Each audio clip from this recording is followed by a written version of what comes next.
there's a bunch of people that are up during this time, but I'm just not usually one of those. So like, I know. And guys, we have to say that we are across the time zones today. yeah. What time are you at? I'm at 8:15 now, like, well, 8:15-ish. Yeah. She's a true hero. She's at 8:15 and we're at, lunchtime, 1:13. So we have to say we are super, super lucky to be having DeNicea on this call. So let's ask her first question. This is awesome. Like, this is great. I love it. It's gonna be fun. You can see it's gonna be fun. It's gonna be awesome. So tell us about yourself. What do you do? Why do you do it? What's your background? Yeah. Well, right now, since what we do changes over time, right? Like, so, For sure. but so right now I'm actually a practicing doctor of Eastern medicine and also a holistic play activator. Um, it's where it is that I've come to create these playful healing spaces for women to come, and they're charged with and guided and supported in embracing, embodying, and expressing her perfect, authentic self. And so, how did we get there? Like, I got there into creating these playful spaces out of practicing, like out of like seeing women in the practice with menstrual health and fertility health. Um, and basically, like what I saw was, wow, like, yeah, we're trying to work on this physical condition, right? But really underneath it, it was a lot having to deal with esteem, a lot having to deal with confidence, a lot having to deal with her own abilities to do things and to see like, how have I actually like taken a passive position in my life? And so now how can I take a more active position in my life? And then let me see how that changes. Let me see how the physical ends up changing. And so that was something that was really enlightening to me because, you got to see, oh, yeah, she's holding this baby that she was told she wasn't going to have, But really, like, throughout the process, I kept seeing her grow and she would start to say things like, like, oh my gosh, she's like, becoming more well-equipped with information for herself, talking up for herself, or making decisions, being very clear as to like what it is that she wants, what she wants in life, and all of that, and just being able to go out there and rock it. And so then I'm like, you know what? What if I could take that and like and just do these in these playful spaces? And so that's totally what I do now. Like, and so it is just extract what I learned from that space, and then I've grown on it and creating these playful spaces as they are now for women. Okay, and is the playful space a physical thing? Is it a virtual thing? Like, what is that, DeNicea? We want to know. We're excited about this. So it's a virtual, like, energetic space. And so how I see it is these playful spaces, wherever it is that I'm speaking with someone or that someone feels a shift in the way that they even think about themselves and the way that they even think about their own abilities and perception of their own healing and well-being, boom, you're in the perfect playground. So like even you and I, Ekua, right now, we're in the perfect playground. This is what I'm seeing it, right? And so like anywhere that it's at, and then basically because we have this conversation, and then we're on your platform speaking with your audience, and they're like, oh my gosh, like what's this? Yeah. Because of that, like now the playground has grown even more. Because I know that it's not just going to stop between just you and I talking right now live, right? So that is like kind of that butterfly effect, where it's that whole physics thing where the flaps, like the wind coming from the flaps of a butterfly in one spot can probably cause an earthquake somewhere else like thousands of miles away, because it's like that's just how much energy can be created from like one small movement and from one small shift. And so in the perfect playground, it's like the space where how can we make one small shift, and then what is the huge impact that it can make for women individually, but then also for global humanity. Wow, that is some powerful stuff. Yes. Yeah, Exactly. So we know that you're not in the same time zone as me. So where in the world are you? That's everything Oh we know. yeah. So I'm in Florida, like in the United States, in the Tampa Bay area, and the Sunshine State is what it's called. But that's where I'm at right now, and yeah, I'm liking it now. Seems like seems like it's starting to cool down, which is a welcome like moment because we get heat all the time, and this summer was really really hot. But like if to feel like oh it's a little bit 60ish in the morning, oh that's wonderful. Well, I'm sure that we're definitely jealous of your good weather, because we know in London it's mostly cold. So we have heat envy, heat envy, We have a heat wave and we're like, yes, and then we're like, no, because it's not the normal temperatures, but I'm like, yes. I know, right? It's always like we want like the other thing, like the opposite, and then like we get it, and then we're like, okay, I'm done. Like I had it go for an hour, and like It was too um, much. Yeah. yeah. Absolutely, absolutely. So now that we know that you're in America, that is a good, useful thing to help us on this journey. We have to ask you, what is it like being a Black woman in America before we even start with the other questions? I think like it's I think it's pretty cool actually. I was raised so my mom was like really influenced us and us my sister and I. And like one of the things that my mom like really did, and I started noticing this like maybe a few months ago after watching a documentary on Netflix, and it caused me to like think about was I told that? And so I had some conversations with my mom, um, where my mom just kind of saw our potential, and like she saw like I know that you're smart, and so because of that, we're gonna do XYZ, or like she might have seen something where for instance, I used to get in trouble for talking in class or, um, and then what happened was it wasn't like she just took it as no, she has behavioral issues. She refused to. She saw it like no, there's something else going on, and so she really like pushed, and then that's when she's like, no, we're gonna get her tested. If that's what it is, then you're gonna get tested. And so then that's what it turned out was just I was bored. And so I find that things like that are like very important when you have someone who's around you who sees you for your qualities, like your inner qualities, right? They see you for your inner qualities and they support the growth and advancement of those inner qualities. Because of that, I like didn't really see I knew I was black, right? Like, but I didn't see that as like a reason for me to do well at certain things or not do well at other things. Um, it didn't it didn't really like hit me as far as the influence of my skin color to other people until I was I think it was either high school or college.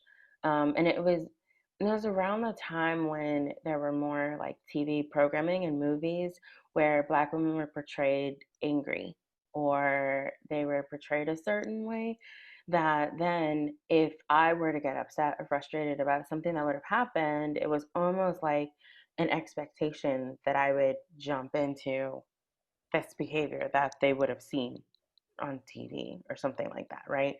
Um, and so I think that was just very like that's one of the first times when I really, really saw it.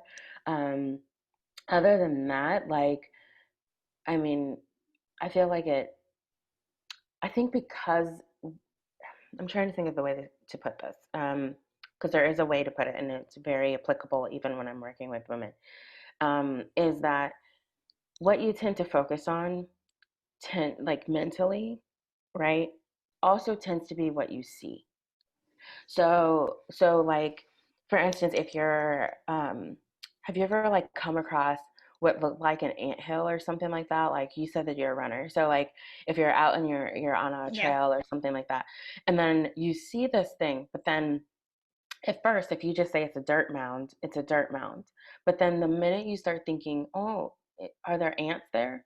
And then you kind of stand there and your eyes start to they start to shift and they start to focus. And the next thing you know, you start seeing all these little ants running everywhere. And then all of a sudden you're like, oh my God, oh my God, oh my gosh, right? So it's kind of like that in life. So like if and I've met others and I've had conversations with others, like with other women, and that actually has happened to them. So, like, if they were taught and raised, like, oh, you have to act a certain way or do a certain thing because of your skin color, she started seeing more situations where she had to behave in a different way because of her skin color. Whereas in my experience, my mom never brought it up. Do you think like I'm not observant. I was definitely in rooms where I was the only black girl that was there. I was the one that might ask my mom. My mom told me in kindergarten, she's like, you came home and you were like, why isn't my hair like so and so? Like, Yeah. Yeah. but the thing is my mom took it in a way where it was like, you're a kid, and that's when you're observing differences. But and so like being mindful of what seeds are we planting for ourselves and what seeds are we planting for others, right? So right now in the landscape in the states, it is. I feel like this is such a time that we could take advantage of this, and we can really influence. Not to say that we haven't already. I just think that now more women are apparent and clear and conscious that you can shape the narrative, and so like if you're more conscious that you can shape the narrative, then I feel like, what can we add? What can I add? How can I add hope? How can I add like some type of like happiness? How can I add? Like I look at what it is that I can add to it. What can I add to the conversation? What can I add to other women, right? And and into the confidence. And what can I add? I don't want to perpetuate the the continuing like stereotypes of black women that are based on movies and TV and like Instagram and whatever, right? So like because those are going to be there. However, I still just like that butterfly, the wind coming from the flapping on the wings of the butterfly can move mountains somewhere else. And so, what is it that I can do? And I think about that. And the thing is I'd much rather somebody experience it and then them say, like, I experienced this from her. She just happens to be a woman and she just happens to be black. Like, so the impact that I would have on someone's life is going to be because that's my spirit. And this is the packaging, right? And so like I just kind of go out there and I try to treat other people that way and myself as well. Awesome. Excellent. Well, let us find out more about your career. What have you done in the past? And what is it like being a black woman climbing the career ladder, you know? That was it. So let's see here. I mean, after school, because when you're in school, you just be doing whatever. But, like, but I'm gonna say like I don't want to discount it though because when I was in school, like I didn't realize all of what I did while in school until I was dating somebody at one time, and then I remember him saying, "You know what? I just noticed it was like the few times that we've talked, you've told me that you've had like 4 or 5 different jobs in grad school." And I was like, really? And so then I sat and I was Yeah. like, oh wow, I had. Like it's something I just didn't think about it, right? But I'm gonna say like it was really helpful because I had like, I was babysitting or I actually worked cashier as a in retail and that, oh my gosh, like I do feel like the more variety that you might have in your work experience actually really can be extremely helpful. So, because there were some things that I learned in retail, like that was my first experience of being headhunted, actually, was because there was a manager from a store nearby who just loved how it was that I treated customers. And so when he had a new store open, he's like, you like it here? And I'm like, "Mm, yeah." And he's like, "What about coming over here with me?" And I'm like, "What are you talking about?" Like, so like, it's, so I mean, that goes to show that people are watching, like people are watching what it is that you're doing, right? And then if they see that you are valuable to their company, then they very well might want to bring you along as part of the success of that company, right? So even in that position, that happened. Um, I used to do event management and fundraising also. So, like, understanding then relationships. Oh my gosh, that was like extremely important. Um, there were moments, because your question was asking specifically about also being a woman who's Black as well, was like, there were times when I could see that I might actually be used as a tool to get someone to do something, if that makes sense. And it was because of that stereotype of like, oh, you don't want the Black woman coming after you about something, like, because they're gonna like whip you into shape, kind of thing, or Yeah. like, oh, you don't want her to get angry. So I do see how I potentially was used, and in that way. I will say though that I didn't have that behavior that they thought that I was using to get things Yeah. done. It was actually, I was nice, and I Yeah. was nice, and I actually got to know people, and I got to I had relationships. So like that was the thing, was that I had relationships where people felt like they genuinely could see that I cared about them and their well-being. And so when it came down time to the actual work of, okay, I need this person from this department to do this or this event, and this one's over here, it actually made it a lot easier. It wasn't like they felt like they were being used or that they were manipulated or anything like that. It's just that I was nice to them all the time, not nice to them just when I wanted something. And I sure as hell didn't use the whole angry Black woman, um, the stereotype to get things done. Um, so that, I feel like, played a huge role, like in just kind of like being aware of. I try to be somewhat aware of what is out there, and so I can also understand like where people are coming from, like why they might treat me that way.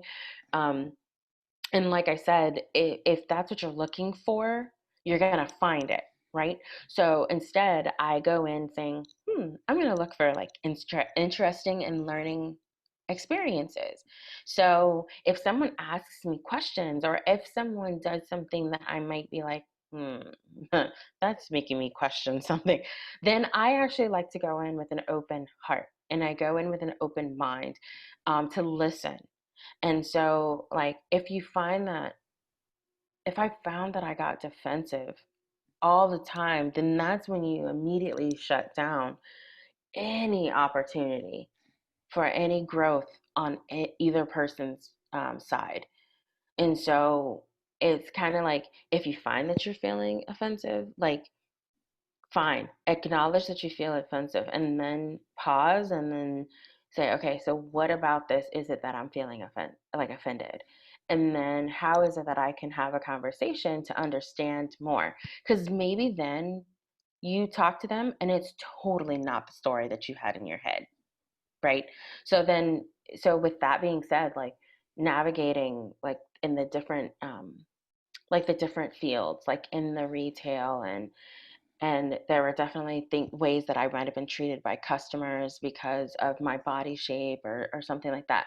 But I saw that as because of my body shape. I didn't really see it as like, oh, it's just, well, this woman's Black, right? So like, I could see that where my store was, it was in a neighborhood that was predominantly Black. So I could see how customers would actually, literally, I could see it, like how they would treat me versus my other like team member who was white, for instance. And so like, I could see the difference because they would go between the both of us, like, and so like, so I could see the difference in the way that we were treated. Um, and then when in those cases, that's when I thought, here's an opportunity for me to teach someone something for me. And so what is it that I want to teach them? And I want to teach them that we can be treated the same, and I'm gonna treat you the same. So like, it's a lot like when navigating my career, if you will. I moving into Eastern medicine, you don't find that there's many practitioners that are Black, and especially it's Eastern medicine. So like most people assume there are a lot of Asian people that are practicing, um, and that's not the case. Actually, it's at least here predominantly white practitioners. And so like being being a black practitioner is different in that like um I it's really interesting because like sometimes like I've had these conversations, I've had people come to me that are like they actually just felt more comfortable coming to me because I'm Black. And I thought that was really interesting. I don't know how it played a role in their decision making. I mean, it played some role.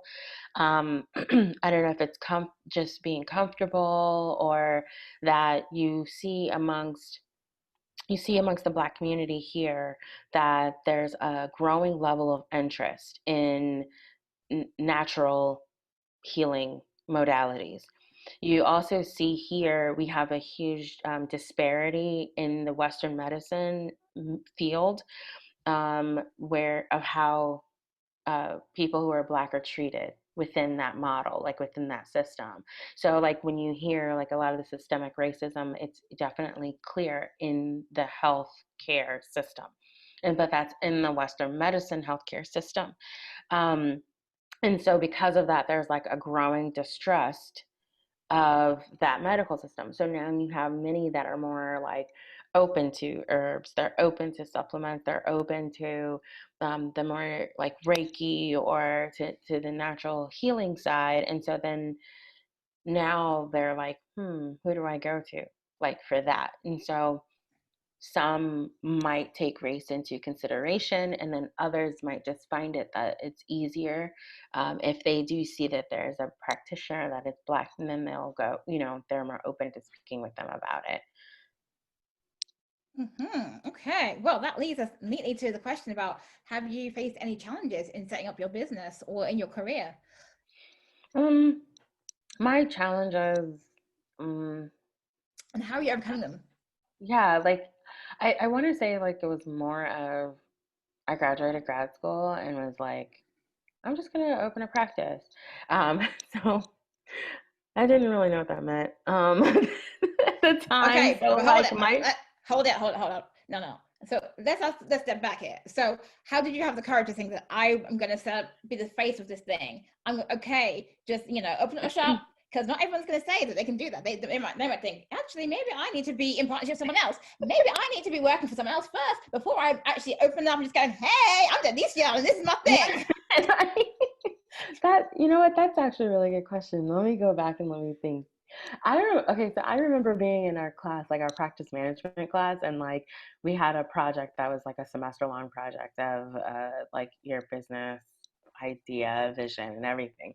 And the interesting thing is, even during the project, yeah, I never really.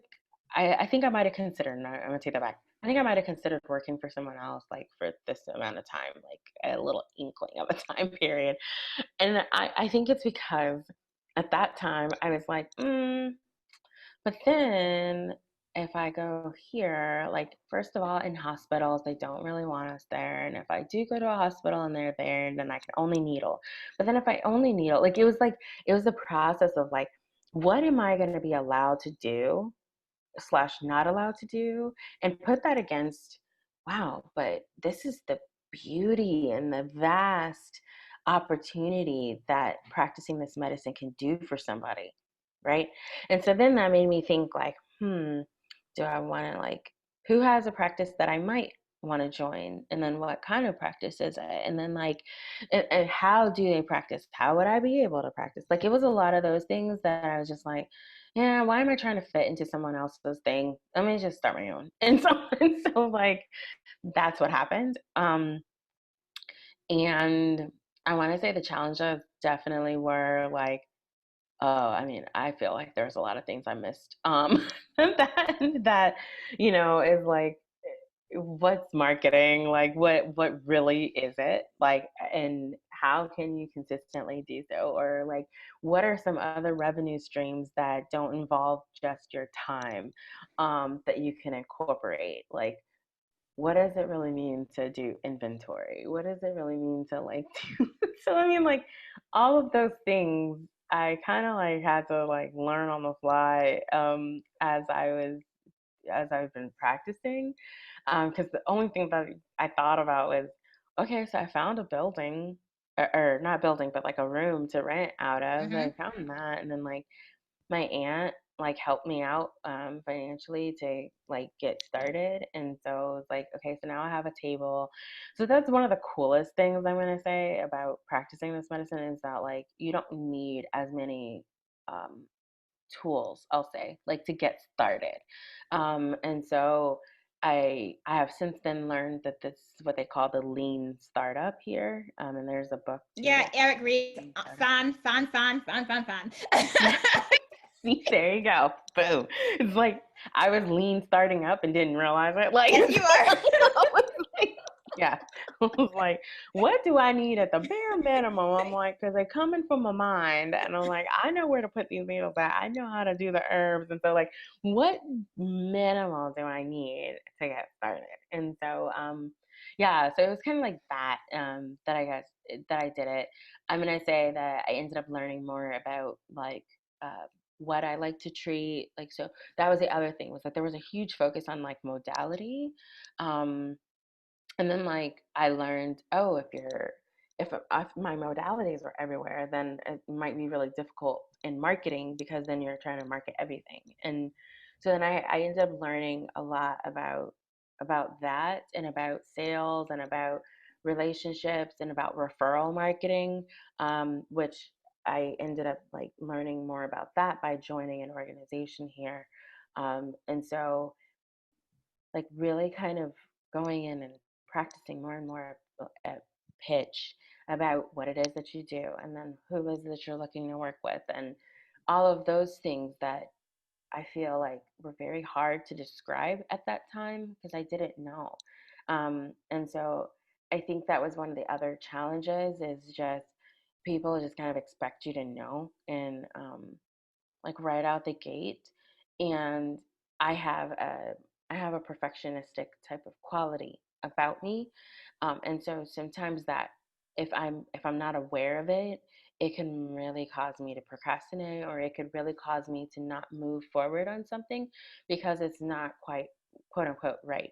And so I have since then learned, it's all play. Like, it's all, just go out and play with it. Just go out and experiment with it. It's okay to evolve, and that's fine. And so like once I really realized that, then I started feeling more free. It's like, yeah, one minute I might say this, and then the other minute I might say another thing. And it's okay. That is so true, and that is so beautiful. I just love what you said there about like acknowledging that you have the perfectionist tendencies, and getting to a place where you're like, actually, you know what? It's okay to shift, and not to always be perfect. Because if I want to be in business, that is the name of the game. Yeah. Oh that yeah. that really is, because you have to be able to evolve and to adapt, because we cannot the business environment doesn't stay still, and things change very quickly, and if we're only going to be going in one mode in one way, then we're quickly going to die out like Blockbuster. With shame. Kodak, shame. Blockbuster, yeah. I mean, but what was interesting with them was like how many people publicly were saying Blockbuster has an opportunity here. Blockbuster has an opportunity here, and Blockbuster's like, Nope. I don't know what you're talking about. Like, and I was like, dang, like it's not even like it was secret. Like it was just, it was right there. Like, Yeah. I mean, that is, it's just, it was a shame to watch Blockbuster go down, because you just thought, come on, guys, you can see where we're moving to. and you know Yeah. where you started, it's not necessarily where you have to stay. But clearly the Yeah. people in that company were like, I can't let it go. I can't let it go. And trust me, I know sometimes I can't let it go, but sometimes you just have to let it go. Yes, I know. I know. And you know what? I'm gonna say too, like, even that thought process, right, applies in because I have to I teach this, right? So like it applies even in the healing space. It applies in the well-being space because the thing is people can get so attached to what got them there that they are not willing to like either see it or they're not willing to let it go. And the thing is that like it and now we have to explore why is there this challenge of moving forward. And then that's when you start to see like, well, I mean, if I had this condition, then I'd be like everybody else in my family. So do you think that if you didn't have that condition that you're still not a part of the family? So like it's like having to break down like all of these different things that like how it is individually we can inhibit our own progress because we're like in this refusal to like change what is the past for us and the past for our ancestry. And it's like, is that what you want to carry on? And because yeah, you might burn out and fizzle like Blockbuster. Like, Yeah, we did not want that. We did not want that. Which brings us neatly to the question of the hour, which is, what is your confidence tip and how do you practice it? We are excited about this one. I'm gonna say this to play, Uh-huh. honestly, to play. Like, um, to see where, like I was describing, right? Like the perfectionistic quality of everything has to quote unquote be right. And then I see that as it is right. It is right for right here and for right now. And so like let's do it. And if I find that I'm getting like about something that I'm working on and it's just like, oh, she's taking this too seriously, then that's when I have to back up. I'm like, all right, so how can we play with this? Like I literally ask myself that, like, how can I play with this? And I just like something random might happen, or like I might look at it differently, or I might say, oh, let me go at it from this way. And so I end up actually like bringing all of those in. And then things start moving and then things start shifting. And like play for me is also not just the act of like the activity and the experience. Play also is an acronym for the potential and learning about yourself. And so even then, from that, like whatever it might be, like I'm like, what's the potential here? Like, what is it that I'm about to learn about myself? Like, and then because if I learn this, I'm also growing and then I'm also evolving in it.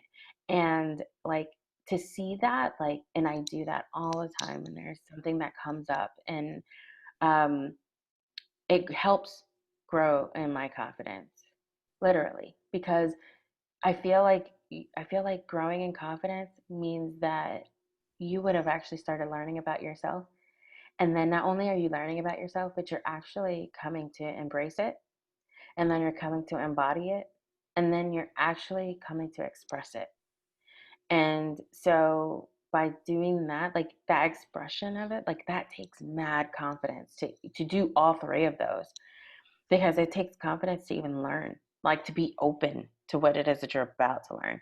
And then it takes confidence to like literally take that on and to actually express it. And so like really to answer the question, I play. And I play because there's all of these other things that comes out of it.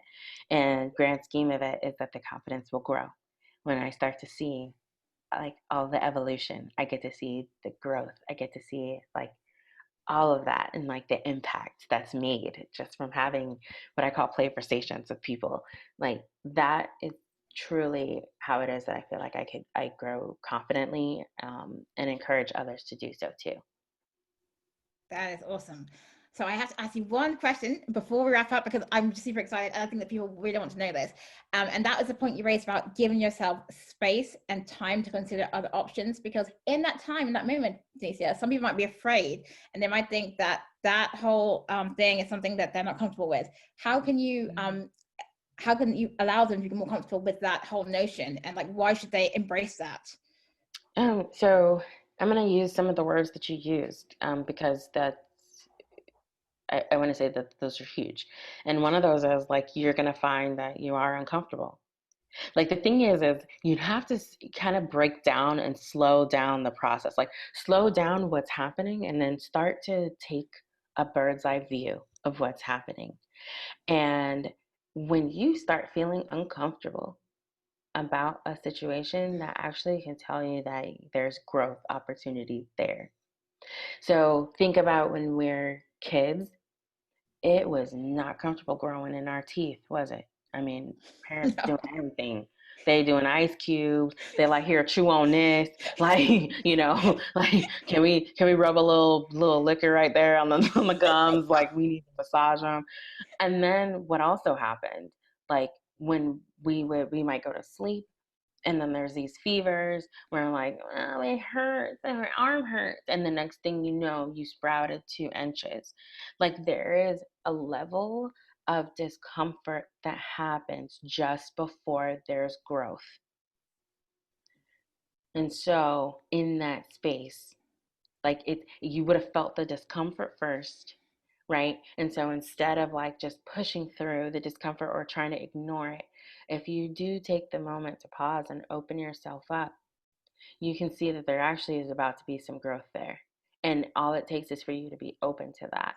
Um, in that space too is like I also find that's where we can create. And some people might find creativity challenging. And the thing is if you find that creativity and being creative is challenging, then ask yourself, what do you deem as being creative? Because sometimes people have a whole different other picture of being creative. And I want to tell you that every single one of us is a creative, and every single one of us create. And I'm going to tell you how, because you're breathing. So you actually would have inhaled something, oxygen, and your whole body automatically created carbon dioxide. So you're creating all the time. You're creating new cells in your body.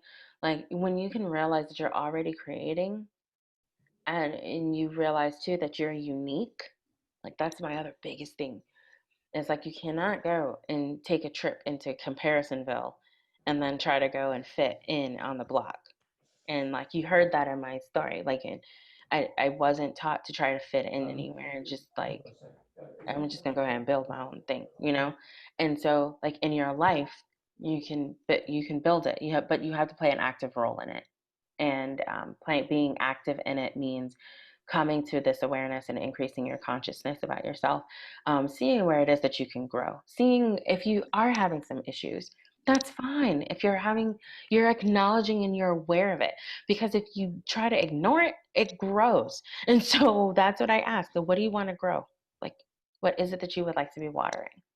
And so, yeah, if you can, just pause when you're feeling the uncomfortableness and you're feeling discomfort about something, because that's your little light telling you that this is a growth potential opportunity. You might very well be sick and tired of what it has been. And so now it's like, what is it that I want to create? Yes,